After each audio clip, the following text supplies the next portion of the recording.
ನಮಗೆ ಫಸ್ಟ್ ಕೇಸಲ್ಲಿ ಮಾಹಿತಿ ಬಂದಾದಮೇಲೆ ಕೊಲೆ ಆಗಿದೆ ಅಂದರೆ ಗೊತ್ತಾದ ಮೇಲೆ ಕೂಡ ನಾವು ಅರೆಸ್ಟ್ ಮಾಡಿಲ್ಲ. ಎಷ್ಟು ದಿವಸ? 4 ದಿವಸ ಅರೆಸ್ಟ್ ಮಾಡಿಲ್ಲ. 4 ದಿವಸ ಬರೀ ನಾವು FIR ರಿಜಿಸ್ಟರ್ ಮಾಡಿಬಿಟ್ಟು ವಿ ಆರ್ ವೆಯ್ಟಿಂಗ್. ರಿಪೋರ್ಟ್ ಬರಲಿ ಅಂದರೆ FSL ರಿಪೋರ್ಟ್ ಬಂದಾದಮೇಲೆ ಸಾಲಿಡ್ ಆಧಾರ ಇರುವಾಗ ಕೋರ್ಟಲ್ಲಿ ಅವ್ರಿಗೆ ಜಾಮೀನು ಸಿಗಲ್ಲ. ನಾವು ಆಧಾರ ಸಾಲಿಡ್ ಆಗಿ ಇಲ್ಲ ಅಂದರೆ ನಾವು ಪ್ರೊಡ್ಯೂಸ್ ಮಾಡ್ತೀವಿ ಅಂದರೆ ಸುಲಭವಾಗಿ ಅವ್ರಿಗೆ ಜಾಮೀನು ಸಿಗ್ಬಿಡ್ತದೆ. So that is the intention we delay in arrest. ಈ ಕೇಸ ಕೊಲೆ ಮಾಡಿದ್ದಾರೆ ಅಂದರೆ ಗೊತ್ತಿದ್ರು ಕೂಡ ರಿಪೋರ್ಟ್ ಬರೋದು ವೆಯ್ಟ್ ಮಾಡಿ ಅರೆಸ್ಟ್ ಮಾಡ್ತೀವಿ. ಈಗ ಅವರು ಹೊರಗೆ ಬರೋದಕ್ಕೂ ಸಾಧ್ಯ ಇಲ್ಲ. So 3-4 days we have to wait sometimes. So solid ಆಧಾರ ಬಂದಾದಮೇಲೆ ಆಧಾರ ಇದೆ, ಬಟ್ ಸಾಲಿಡ್ ಆಗಿರುವಾಗ ಆಡಿಯೋ ರೆಕಾರ್ಡಿಂಗ್ ಇರ್ತದೆ, ಅದು ರಿಕವರಿ ಮಾಡಬೇಕಾಗ್ತದೆ. ಇದು ಆದಮೇಲೆ 100% ವಿಲ್ ಇಲ್ಲ. ಇನ್ವೆಸ್ಟಿಗೇಷನ್ ಈಗ ನಡೀತಾ ಇದೆ. 100% I will disclose all the information. But ಈಗ ನಾವು ಯಾರ ಬಗ್ಗೆ, ಯಾವ ಆಫೀಸರ್ ಬಗ್ಗೆ ಅಂದರೆ ತಿಳಿಸುವುದು 100% it will affect the investigation. Arrest ಮಾಡೋದು ನಮಗೆ ಕಷ್ಟ ಆಗುತ್ತದೆ.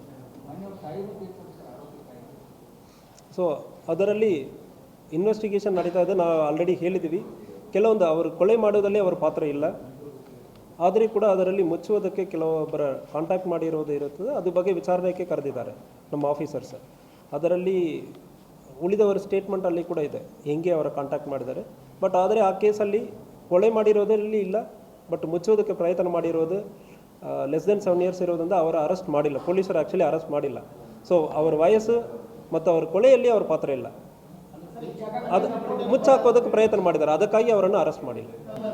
ಸೊ ಅದರಲ್ಲಿ ಕೆಲವೊಂದು ರಿಪೋರ್ಟನ್ನು ಕೂಡ ನಾವು ಕಳಿಸಿದ್ದೀವಿ. ಬೇರೆ ಬೇರೆ ರಿಪೋರ್ಟ್ಗಳು ಬಂತು. ಅದ್ರ ಬಗ್ಗೆ ವಿಚಾರಣೆ ಮಾಡಬೇಕಂದ್ರೆ ನಾವು FSLಕ್ಕೂ ಕೂಡ ಕಳಿಸ್ತಾ ಇದ್ದೀವಿ.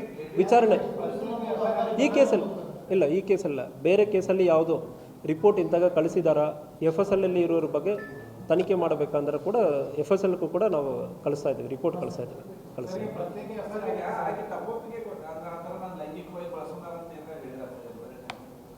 ಸೊ ಇಲ್ಲ, ಅದ್ರ ಬಗ್ಗೆ ಈಗ ಡೀಟೇಲ್ ಆಗಿ ಮಾತಾಡೋದಕ್ಕೆ ಬೇಡ. ಕೇಸಲ್ಲಿ ಇಟ್ ವಿಲ್ ಅಫೆಕ್ಟ್. ಸೊ ಇಲ್ಲ, ಸಿಂಪ್ಲಿ ಸ್ಟೇಟ್ಮೆಂಟ್ ಮೇಲ್ಗಡೆ ನಾವು ಅದೇ ಬೇಕು. ಈಗ ಒಬ್ಬರು ಹೇಳ್ತಾರೆ ಅಂದ್ರೆ ಮಾತ್ರ ನಾವು ಎಲ್ಲನೂ ಸರಿ ಅಂದರೆ ಒಪ್ಕೊಳ್ಳೋಕ್ಕಾಗಲ್ಲ. ಸಮ್ ಎವಿಡೆನ್ಸ್ ನಾಳೆ ಕೋರ್ಟಲ್ಲಿ ನಾವು ಪ್ರೊಡ್ಯೂಸ್ ಮಾಡಬೇಕಲ್ಲ. ಒಂದು ಮಾತು ಮೇಲ್ಗಡೆ ಮಾತ್ರ ನಾವು ಕೇಸ್ ಮಾಡೋಕ್ಕಾಗಲ್ಲ. ಮಾತಲ್ಲಿ ಅವರ ಆ್ಯಕ್ಟಿವಿಟೀಸ್ ಮುಂದೆ ಮತ್ತು ಹಿಂದೆ ಆಗಿರೋ ಆ್ಯಕ್ಟಿವಿಟೀಸನ್ನು ಕಲೆಕ್ಟ್ ಮಾಡಿಬಿಟ್ಟು then will produce the evidence. Enquiry ನಡೀತಾ ಇದೆ. ಸೊ ಈಗ ಅವರು ಏನೇನು ಮಾಡಿದ್ದಾರೆ, ಆ ಟೈಮಲ್ಲಿ ಎಲ್ಲಿದ್ದಾರೆ, ಎಲ್ಲಿ ಬಂದಿದ್ದಾರೆ, ಯಾರ ಕಡೆ ಎಲ್ಲ ಡಿಸ್ಕಷನ್ ಆಯಿತು. ಅಂತಾಗ ಇನ್ವೆಸ್ಟಿಗೇಷನ್ ಆದಮೇಲೆ ನಮಗೆ ಸಾಲಿಡ್ ಎವಿಡೆನ್ಸ್ ಸಿಗ್ತದೆ, ದೆನ್ ವಿಲ್ ಪ್ರೊಡ್ಯೂಸ್.